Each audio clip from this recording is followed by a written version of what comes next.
Assalamualaikum warahmatullahi wabarakatuh.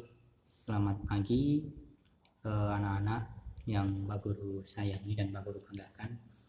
Hari ini kita akan belajar mata pelajaran IPA ya, yang mana pada sub tema 1 di pelajaran tema 3 ini IPA membahas tentang lingkungan yang pertama. Jadi bisa kalian baca sendiri, lingkungan itu ya alam sekitar kalian itu. Jadi ada beberapa perilaku manusia yang bisa merusak lingkungan. Di situ ada penebangan hutan secara liar, ada membuang sampah sembarangan, terus perusakan terumbu karang, ya, dan lain sebagainya. Itu bisa kalian baca sendiri. Untuk pagi ini Pak Guru fokus di bagian-bagian tumbuhan. Jadi di LKS ada halaman 14. Halaman sebelumnya itu ada materi IPA, tulisannya IPA tapi itu sebenarnya materi IPS. Jadi halaman 6 itu sebenarnya materi IPS, tetapi di situ ditulis IPA sama cetak mungkin. Bagian-bagian tumbuhan dan fungsinya. Ini paling enak kalau kalian mengambil atau langsung mengamati salah satu tumbuhan, di sekalian membaca terus mengamati sekalian biar langsung paham. Ini Pak Guru sudah punya tumbuhan, ini asal Pak Guru ambil saja tadi di di pelataran. Yang pertama, tumbuhan itu yang jelas memiliki yang namanya akar. Nah, ini akar tumbuhan ini. Nah, akar tumbuhan itu fungsinya, sudah Pak Guru rangkum di sini ya. Fungsinya itu adalah menyerap air dan mineral serta menunjang berdirinya tumbuhan. Jadi secara otomatis akar ini menjadi salah satu bagian tumbuhan yang paling penting. Tumbuhan tanpa akar tidak akan hidup. Karena apa? Karena dari mana tumbuhan akan mendapatkan air, dari mana tumbuhan akan mendapatkan makanan, itu kalau ada akarnya.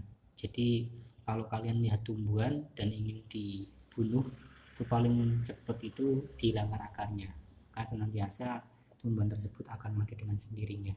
Nah, akar sendiri nanti ada macam-macam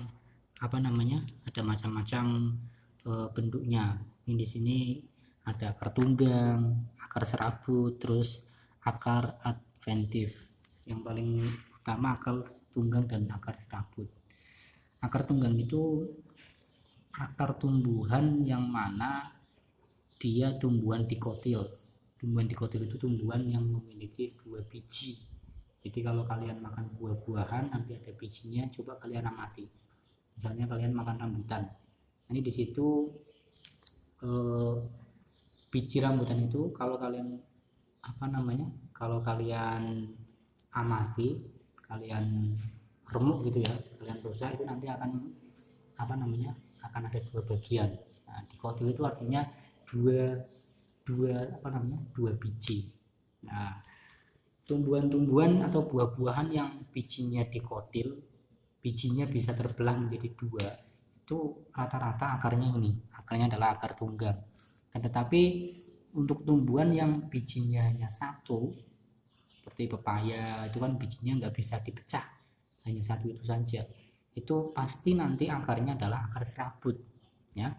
Akar tunggang itu akar yang seperti akar akar yang keras. Nah, kalau ini akar serabut ini. Nah, ini kan lunak akar serabut itu. Nah, ini kalian bisa lihat. Nah, ini ada serabut-serabutnya, ada kecil-kecilnya, makanya disebut dengan akar serabut. Kalau akar tunggang seperti pohon pohon mangga dan lain sebagainya, nanti akarnya keras. Nah, seperti ini. Terus selanjutnya batang itu yang ini. Nah, yang ini namanya batang ini. Nah, batang itu fungsinya adalah penyongkong, mengangkut air dan mineral. Ketika nanti air diambil oleh akar ya dari tanah, terus nanti disalurkan melalui batang. Nah, nanti disalurkan ke daun, kemana-mana. Itu fungsi dari batang. Lah, batang sendiri nanti macam-macamnya banyak. Ada batang berkayu, basah, dan rumput. Kalau ini batang basah ini ya. Ini kalau kalian apa namanya, kalau kalian potong nanti akan berair. Tapi kalau batang berkayu itu biasanya batangnya keras ya, karena dia memiliki kambium. Kambium itulah yang menjadikan batang berkayu menjadi keras.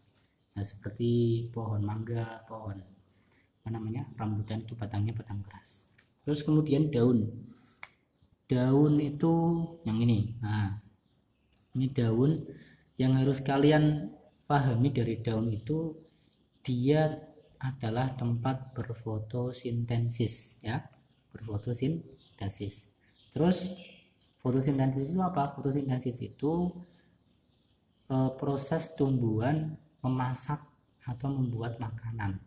Jadi kalau tumbuhan tidak ada daunnya itu biasanya dia akan tidak punya makanan, dalam tanda kutip dia tidak akan punya buah. Selama tumbuhan itu ada daun maka dia bisa fotosintesis dan dia akan berbuah. Kemudian selain tempat berfotosintesis yang harus kalian amati, daun itu adalah tempatnya ada stomata. Di situ bernafas, daun menyerap CO2, terus diserap, terus diproses, bernafas seperti manusia. Kalau manusia bernafas menggunakan oksigen, kalau daun itu menggunakan ampas dari oksigen itu. Kemudian diserap melalui stomata dan keluarlah menjadi oksigen. Di daerah-daerah yang banyak tumbuhannya, dengan otomatis maka akan banyak oksigennya. Oleh karenanya daerah yang banyak tumbuhannya biasanya akan lebih sejuk daripada daerah yang tidak ada tumbuhannya. Kemudian bunga. Nah, ini ada contoh bunga ya. Bunga itu ada bunga yang lengkap, ada bunga yang tak lengkap. Itu bisa kalian baca sendiri. Fungsinya adalah perkembangbiakan. Di bunga itu ada putik dan benang sari. Jadi dari bunga inilah nanti buah akan terjadi. Nah, ini contohnya. Ini ada bagi-bagiannya ya. Ini kalian bisa lihat sendiri. Ini yang namanya kelopak. Nah, ini kelopak itu yang ini. Yang paling bawah ini tangkai bunga. Ini kelopak. Terus yang ini, yang paling besar ini namanya mahkota. Nah, kemudian bunga sebagai perkembangbiakan, putik dan benang sari yang mana Pak? Putik dan benang sari itu yang kecil-kecil ini. Nah, nanti ada yang putik, ada yang benang sari. Di LKS ada, bisa kalian lihat ya. Di LKS ada. Nah, ini putik dan benang sari di situ. Nah, ini dia akan melakukan perkawinan dan hasil perkawinannya akan menjadi buah. Ya, seperti itu. Terus yang selanjutnya adalah buah. Dari bunga ketika dia melakukan perkawinan akan menghasilkan buah, dan buah itu adalah cadangan makanan. Jadi ketika nanti buah itu tidak diambil sama manusia, kemudian dia jatuh, lalu biji yang ada dalam buah itu mendapatkan makanan dari buahnya itu ya. Makanya buah itu fungsinya adalah cadangan makanan. Terus yang terakhir adalah biji. Di Pak Guru terangkan, biji itu ada di kotil. Di kotil itu biji yang bisa kalian belah menjadi dua ya. Belahannya itu alami, tidak kalian belah menggunakan pisau secara sengaja. Tapi memang biji itu kalau kalian amati memang terbelah menjadi dua sendiri. Terus ada biji monokotil. Monokotil itu mana? Biji yang hanya satu biji, tidak bisa dibelah. Jadi mungkin itu yang bisa Pak Guru sampaikan. Sekali lagi bisa kalian cermati bunga-bunga atau pohon-pohonan di sekitar kalian. Sebelum mencermati, Pak Guru sarankan kalian membaca materi dulu, karena materinya sudah lumayan lengkap dan dilengkapi dengan beberapa